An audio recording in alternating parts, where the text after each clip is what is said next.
Halo kawan-kawan, ya kembali lagi bersama gua dengan Rocky ya kan, yang kali ini mengisi di Suara Juventini untuk pembahasan materi kita kali ini. Seperti biasa, gua selalu ditemani oleh abang-abang ganteng yang dari pelosok seluruh Indonesia ya kan. Tapi di sini gua akan memperkenalkan eh, guest star kita, itu salah satu membership kita yang join di channel kita di Suara Juventini kali ini. Silakan Bang Wandi, diperkenalkan sebagai membership kami dari Suara Juventini. Halo, Suara Juventini. Gue Wandi Juventini dari Planet Bekasi. Anjir. Bekasi itu pakai planet. Ngeri juga. Ada. Nah, kawan-kawan, Wandi ini adalah salah satu membership kita yang belum lama join. Eh, Beliau ikut di sini karena tertarik ingin ngobrol-ngobrol kayak kita, terus mengisi acara di Suara Juventini. Nah, terus juga Wandi ini juga kita masukin ke grup nih, ya kan? Ada grupnya kan Wandi ya?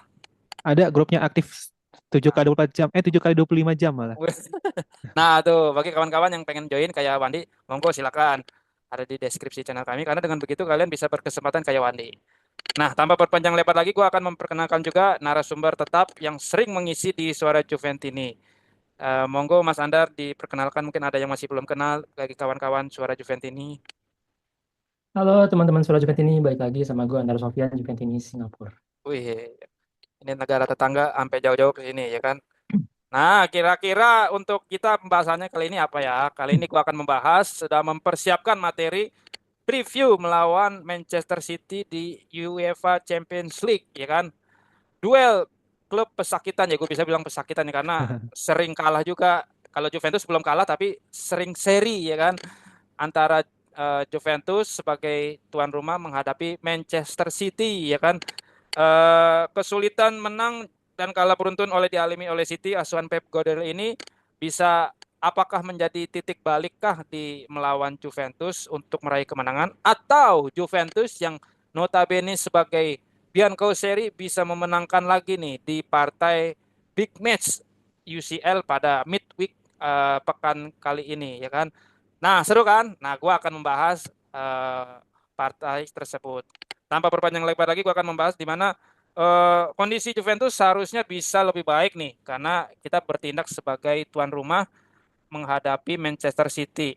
Nah, kira-kira melihat kondisi tim saat ini antara Juve dan City, apakah Juve bisa meraih kemenangan di kandang kita sendiri atau kembali seri lagi ya kan? Kalau bisa jangan kalah, karena kalau kalah kita makin melorot posisinya di zona playoff ya kan. Kira-kira Bang Andar gimana nih peluangnya untuk bisa menang lawan City? Silakan Bang Andar. Ya, lawan City dengan kondisi sekarang kalau di Champions League tuh kita sama City sama ya poinnya. Hmm. Sama-sama 8, sama-sama 2 kali menang, 2 kali kalah. Sorry, 2 kali menang, 2 kali seri, 1 kali kalah. Em, Rasanya sih siapa takut ya. Untuk meraih 3 poin di kandang kita kayaknya peluangnya terbuka cukup lebar sih, pede aja saya. Ya Gitu, kan, Bang Rocky. kalau Bang Andar ini cukup optimis ya kan bisa menang walaupun ya kan banyak pemain yang juga masih cedera ya kan, apalagi Cambiaso kayaknya tidak bisa ikut dalam partai kali ini karena lawan Bolonya ditarik keluar, dia cedera digantikan Ruhi ya kan. Apakah Ruhi bisa menghadang Gundogan ya, kita nggak tahu ya. Nah, kira-kira Mas Wandi gimana nih? Peluangnya mampukah Juventus menang melawan Manchester City? Apakah realistis saja? Ya udah, seri lagi aja ya kan. Ya, oke. Jadi kalau statistik sih memang sama poin yang sama 8 dan juga sebenarnya sih City di Liga dan UCL tuh agak sedikit lebih timpang ya. Namun karena ini memang kita ke partai kandang atau partai home, Hmm. harapannya sih Juve bisa menguasai pertandingan sesuai dengan jati dirinya Juve sendiri. Dan juga sesuai sejarah sih sebenarnya Juve di 2 pertandingan terakhir lawan City itu Hmm. menang sih kalau nggak salah ingat ya. Juve itu menang lawan City di 2 pertandingan terakhir ketemu dengan City. Hmm. Jadi harusnya walaupun dengan ya sama-sama dua tim yang sedang berusaha membangun momentum lagi sih, pasti pertandingan ini menjadi salah satu pertandingan untuk menentukan atau menjadi titik balik momentum kembali ke jalur trek kemenangan gitu. Hmm. Minggu minggu lalu City sempat menang, namun di tengah pekan kemarin City sempat menang di Liga, namun di akhir pekan kemarin seri lagi 2-2 gitu. Jadi Juve pun seri juga. Jadi ya dengan kondisi Juve main di home harusnya sih Juve bisa meraih 3 poin sih. Wih, semua pada optimis, mantap ya kan. pada Harus. harus optimis ya kan, walaupun kita tahu ini susah ya kan, walaupun sebenarnya peluang itu ada, cuma emang harus diperjuangkan menit demi menit ya kan, hingga menit 90 ya kan. Nah, untuk pertanyaan kedua, pemain andalan kita juga Cambiaso ikut meramaikan Juventus Puskesmas, yaitu J Medical, yaitu Cambiaso ya kan. Nah, melihat dari kebobolan City nih, garis tingginya juga mudah dibongkar oleh counter attack serta pemain-pemain yang sifatnya bisa melakukan direct pass, sehingga awareness di dalam kotaknya City itu juga menjadi kelemahan. Nah, kira-kira apakah Juventus bisa memanfaatkan peluang-peluang ini, atau apakah Thiago Motta sudah punya strategi tersendiri dari Bang Andar, gimana kira-kira? Saya nggak tahu ya, maksudnya Thiago Motta akan revert ke main low block gitu, sesuatu yang nggak pernah dia lakuin karena yang lawan City, atau dia akan ya coba yang kemarin gitu, menaruh Cop minus di CM yang ternyata berfungsi sangat baik di 20 menit terakhir ketika Juve ngelawan Bolonya.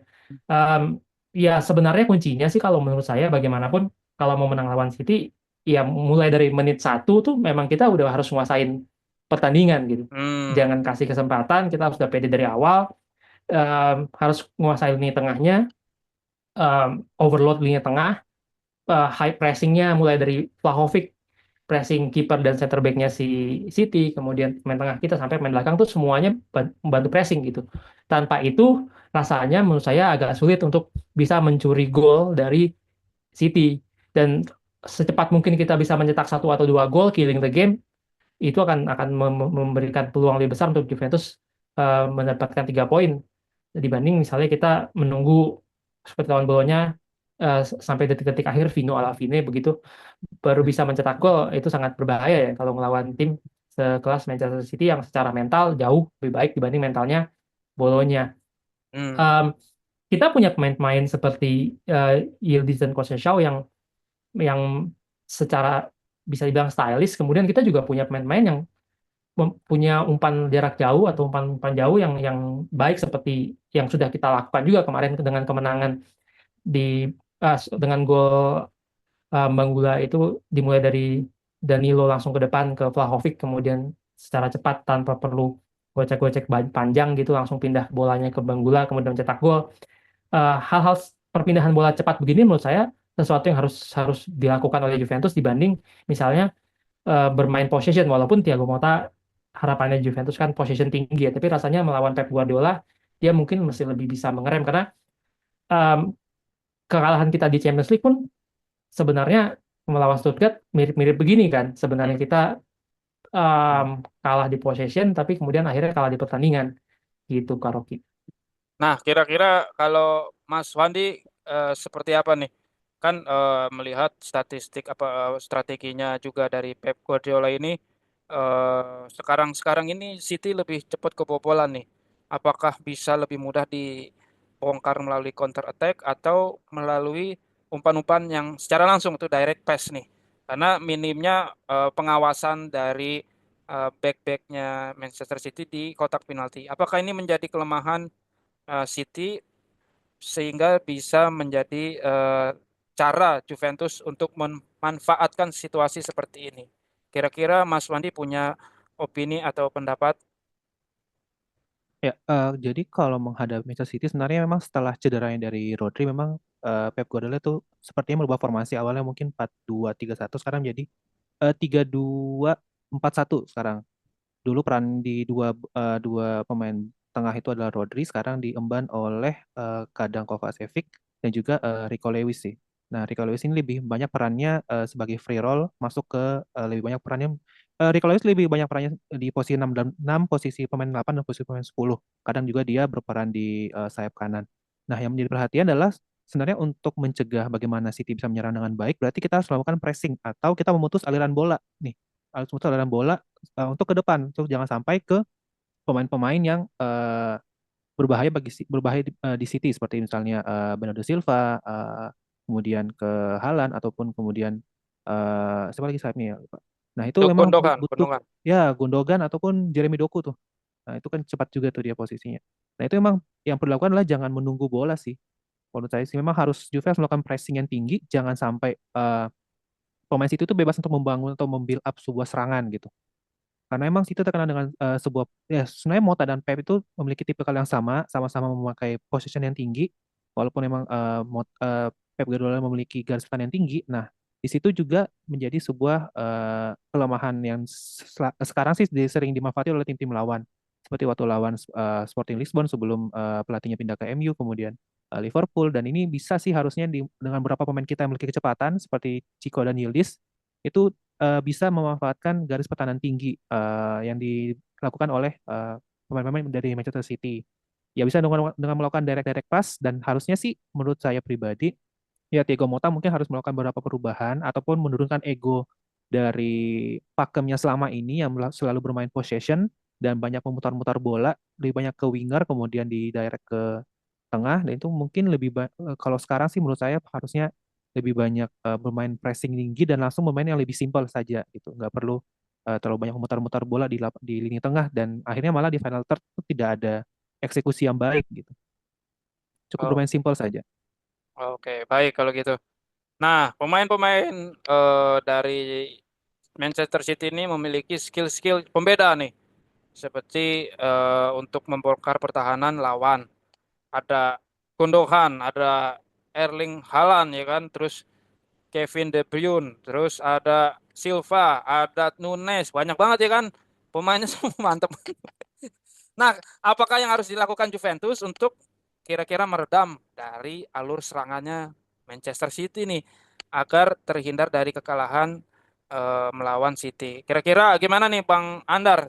Strateginya harus ngapain nih buat, apakah Haaland berhadapan dengan Gatti kah kayak gitu? Apa kira-kira gimana Ya, nih? ya seperti yang dibahas tadi ya, maksudnya pressingnya ini harus dimulai dari Vlahovic. Nggak Hmm, bisa kita menunggu menunggu sampai bola dihalang dulu baru kita pressing. Jadi pressingnya ini emang emang dari awal, dari mulai bola masih di kiper ataupun di pemain bertahannya City, ya memang sudah harus dimulai dari Vlahovic. Dan rasanya tidak ada cara lain untuk meredam agresivitasnya City, kemudian possessionnya City selain dengan cara ya high pressing gitu. hmm. Em, Satu-satunya chance kita memang itu. Selain itu bisa mencegah kita dari kebobolan, juga membuat kita punya chance atau untuk membuat dan mencetak peluang serta gol kemenangan. Em, Ya kita nggak punya banyak pemain yang tersedia. Ya rasanya secara line up juga tidak akan banyak perubahan dibanding Juve versus Bolonya ya. Kecuali em, Thiago Motta misalnya mengganti formasi, tapi rasanya sampai hari ini saya merasa Thiago Motta bukan tipe pelatih yang gonta-ganti formasi, tapi kalau mengganti posisi pemain lebih memungkinkan dibanding dia mengganti formasi. Eh Gitu kira-kira Kak Rocky. Kalau Mas Wandi, apakah sama dengan Mas Andar untuk menghadapi pemain-pemain City yang skillnya ini di atas rata-rata ya kan, dan serta kecepatannya kayak KDB ya kan, Kevin De Bruyne, terus Haaland ya kan, mudah-mudahan Haaland bapuk ya kan, nggak bisa ngapa-ngapain walaupun nanti dijaga oleh Kalulu atau Gatti. Nah, Gundogan ini juga nih yang ngeri ya kan, semenjak pindah dari Barcelona ya kan, balik lagi agak lumayan nih dia kan, Silva apalagi. Nah, kira-kira strateginya apakah punya, harus di man to man kah atau kalau di marking secara ketat kah? Kira-kira Mas Wandi, kira-kira apa nih tanggapannya? Ya, sama tetap high pressing namun juga ditambah dengan pertahanan berlapis sih menurut saya. Jadi memang kita harus overload mulai dari misalnya nih Vlahovic ngepress kiper dan pemain back tengah dari City. Namun di tengah itu kita harus overload pemain sehingga pemain-pemain tengah City itu tidak bisa tidak leluasa untuk memberikan umpan atau build up serangan gitu. Jadi memang kita butuh istilahnya penambahan pemain di lini tengah untuk memutus serangan sehingga serangan itu tidak sampai ke kotak penalti ataupun ke gelandang-gelandang kreatif dari City. Itu bahaya sih kalau bola sampai ke Hmm. KDB, ke Kevin De Bruyne, atau sampai ke Bernardo Silva, itu bisa terjadi apa saja, itu bisa bisa muncul ke Haaland, bisa melakukan tembakan dari kotak penalti ataupun mereka cut inside ke dalam, itu cukup berbahaya. Jadi memang harus ada pencegahan sih, pencegahan utamanya itu terutama yang itu tadi dimulai dari Vlahovic dan kemudian harus overload di tengah gitu. Jadi emang ya pemain Juve sih harusnya eh, sudah harus mempersiapkan fisik ya, fisik yang sangat kuat 2 kali 45 menit tambah dengan edit time. Jadi emang ya ini pertandingan yang sangat berat sih menurut saya. Walaupun kita optimis menang karena bermain di home, namun ya ini benar-benar dari detik pertama itu Juve udah harus memiliki fisik yang kuat, tekad yang kuat, dan juga memang harus memiliki visi bermain yang jelas sih. Jadi memang kita harus bisa menguasai pertandingan. Oke, Tidak ada cara baik. lain sih untuk menghadapi City. Baik, kalau gitu. Gue akan bertanya kepada kalian. eh, Pertanyaan selanjutnya adalah mengenai formasi dan line up. Seperti kalian ketahui bahwa Cambiaso ini cedera. Berarti Juventus harus mencari penggantinya.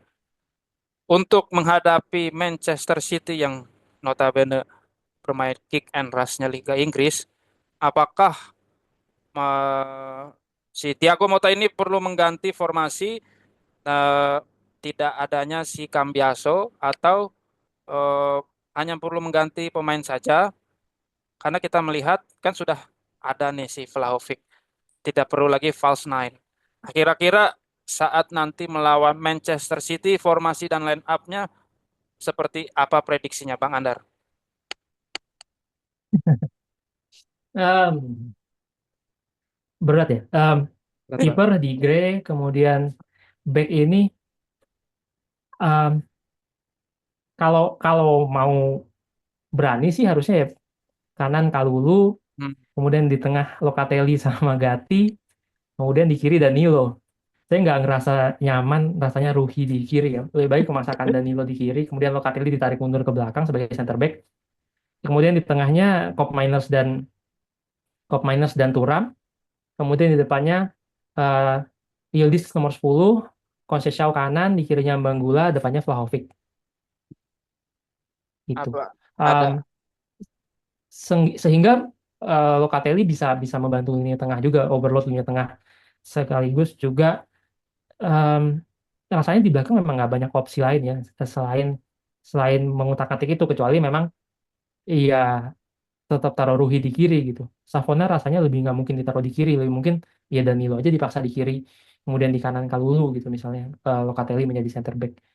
Rasanya kalau untuk mengganti formasi, ya ini kan mirip-mirip ganti formasi juga, tapi sebenarnya ngutak-ngatik pemain ini kan sesuatu hal yang bisa dilakukan Thiago Motta. Dan hmm, rasanya Locatelli dengan posisi center back juga bukan sesuatu yang posisi yang aneh juga buat dia. Lebih aneh mungkin Danilo ke kiri dibanding Locatelli jadi center back. Kalau saya sih ngelihatnya gitu. Intinya kan gimana caranya para pemain ini bisa melakukan pressing yang baik, karena kita lihat Ruhi kemarin lawan Bolonya ya lost banget gitu. Nggak hmm. rasanya nggak akan sanggup dia ngelawan Doku misalnya. Eh, Nggak bisa dia Kelewatan lawan itu. Doku. Jadi ya, kalau saya sih ekspektasinya line up-nya kayak gitu. Nah, kalau Bang Wandi ada pendapat tersendiri, apakah berbeda dengan Mas Andar untuk kira-kira formasi line up-nya tuh nanti seperti apa? Mengingat Cambiaso ini nggak main, tapi kita kehadiran sang juru penyelamat yaitu Vlahovic, ya kan, nggak ada lagi Flash Nine. Apakah sama nih kira-kira, apa punya pemain tersendiri yang akan dipasangkan oleh Thiago Motta? Silakan Bang Wandi. Ya, dari posisi kiper sih seperti emang ini gilirannya di Gray karena ya kembali Perin kemarin tidak memberikan rasa aman sih bagi kita saat melawan Bolonya. Jadi mungkin ini giliran di Gray dan itu juga mungkin alasan kenapa di Gray disimpan. Jadi emang dipersiapkan untuk melawan Manchester City. Nah, untuk posisi back sih sebenarnya agak mirip, cuma mungkin saya lebih memilih Savona yang di kanan, Danilo di kiri, dan Kalulu dan Gatti di tengah sih menurut saya. Hmm, Menurut saya sih Thiago Motta agak susah bereksperimen. Sebenarnya itu ide yang sangat menarik, Locatelli di tengah, dijadi back tengah, namun itu kan tidak pernah dicoba bahkan tidak pernah dicoba di pertandingan-pertandingan di Serie A sekalipun ataupun melawan tim-tim kecil. Jadi menurut saya sih terlalu riskan sih bagi Motta untuk menempatkan Locatelli. Tapi itu sebenarnya ide yang sangat menarik karena justru memang setuju itu malah menambah overload pemain dan dan Locatelli malah lebih bebas untuk memberikan umpan-umpan panjang ke depan sih. Nah, kemudian untuk lapangan tengah ya boleh sangat setuju dengan ide Koopmeiners menjadi CM, namun didamping dengan Thuram. Tiga depan sama sih Chico, Yildiz di tengah dan Bangula di kiri dan oh sorry, ya Bangula masih lebih mending Bangula dibanding WH sih di kiri dan di hmm, depan adalah Vlahovic gitu. hmm. Ya harapannya sih eh Bang Mula tuh bisa memiliki defensif yang baik ya walaupun Bang Mula mungkin Bang Mula mungkin sisi defensif kurang baik namun dia memiliki akselerasi yang di ruang dan di ruang yang lebih terbuka lebih baik dibanding WH sih menurut saya jadi memang mungkin ini waktunya Bang Mula main. ataupun di switch WA dulu babak pertama kemudian bangun lagi di babak kedua itu juga bisa dicoba kayak gitu. Kalau gitu. Nah, kemarin kan Koopmeiners mencetak 1 gol di laga babak kedua lawan Bolonya. Nah, dia tuh bermain lebih ke dalam double pivot dengan Thuram. Nah, bagaimana nih Kop? Apakah lebih baik lebih main ke dalam atau lebih keluar nih ke depan? Kira-kira Bang Andar seperti apa nih pendapatnya? Iya ya, seperti prediksi kan saya tadi. Cop Miners lebih main ke CM, kemudian posisi 10 diberikan ke yang biasa ditempati Cop Miners, diberikan ke Yildiz. Hmm. Sehingga secara secara compactness harusnya akan lebih baik gitu. Dan kita bisa juga memberikan posisi dan akselerasi Bang Gula juga kita bisa bisa manfaatkan di kanan dan kiri dengan Conceição gitu. Sedangkan Yildiz bermain sangat bebas dan bisa secara harapannya memberikan kejutan-kejutan dari second ball di pertandingan melawan City nantinya. Nah, kalau Mas Wandi ada pendapat sendiri, apakah Koopmeiners harus pemain agak lebih ke depan atau mundur sedikit, ya kan? Maju mundur. Nah, kira-kira apa? Mundur kena. Maju mundur kena ya. Ya kalau ya itu emang kayaknya sepertinya pertandingan lawan Bolonya kemarin itu pertama kalinya Kopenhagen dikembalikan ke posisi awalnya di Atalanta di posisi CM ya. Jadi itu ya boleh dicoba kembali melawan City dan itu bukan sebuah percobaan dan itu hasilnya sudah terlihat nyata sih di 20 menit terakhir melawan Bolonya dan itu patut ya dilakukan lagi melawan Manchester City dan ini memang terlihat Kopenhagen malah lebih nyaman pada posisi itu dan eh, di sini mungkin ketika Kopenhagen ditempatkan pada posisi CM itu lebih dia bisa mengatur tempo permainan itu menjadi lebih stabil. Dia bisa memberikan umpan-umpan direct juga ke depan, memberikan rasa nyaman juga sih untuk membantu penyerangan. Walaupun memang secara defensif, Copenhagen itu memiliki atribut yang cukup baik gitu. Nah, memang yang dibutuhkan ketika Copenhagen menjadi CM adalah bagaimana dia bisa mengatur pola, apakah dia bisa mendelay bola terlebih dahulu ataupun dia langsung memberikan umpan one touch passing seperti yang kita lihat peluang yang diberikan kepada Vlahovic pada saat eh, lawan bolanya kemarin. Jadi bisa aja dari tengah Copenhagen memberikan one touch passing langsung ke pemain depan ataupun ke Yildiz ataupun ke arah sayap untuk memberikan akselerasi yang memanfaatkan high pressing atau sorry memanfaatkan garis defensive line yang tinggi dari pemain-pemain City sih. Seperti itu. Oke, baik. Satu pertanyaan terakhir. Kira-kira prediksi skor lawan Manchester City ini kira-kira berapa dari Mas Wandi dulu kira-kira berapa nih? Panjenengan berapa? Prediksi skor ya. Empat Optimis nol. sih 2-1. Oh, Oh kira-kira. enggak. Kira-kira 2-1, 2-1. 2-1. Siap. 2-1. Siapa yang cetak gol? Bagula lagi. Eh Apa Vlahovic? kalau menurut gue sih yang cetak gol Yildiz sama Vlahovic. Wih, mantap.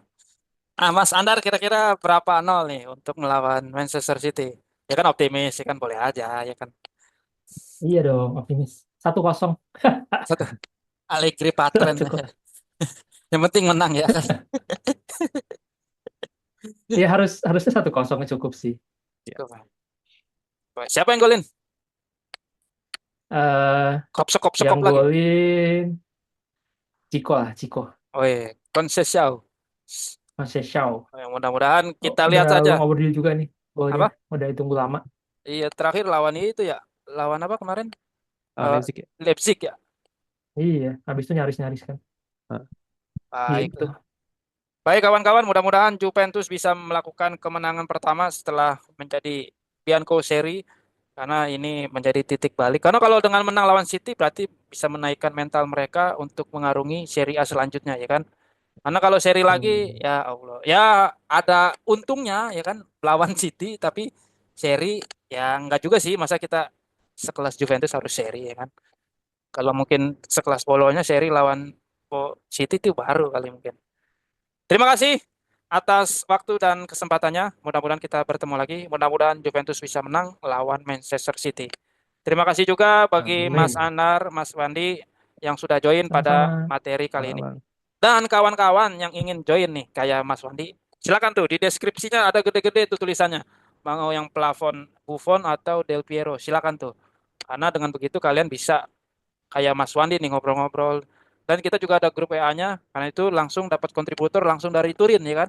Kalau nggak percaya tanya aja Mas Wandi ya kan. Di sana kita akan mendapatkan berita-berita terupdate mengenai Juventus baik itu Mercato maupun masalah internalnya Juventus. Di sana kita bisa ngomong atau chit-chat melalui WA. Nah, di subscribe juga channel kita dan jangan lupa juga di share dan juga ditulis juga di kolom komentar baik itu saran ataupun kritik. Terima kasih atas waktunya. Waalaikumsalam warahmatullahi wabarakatuh. Fino alla fine, Forza Forza Forza Juve. Juventus.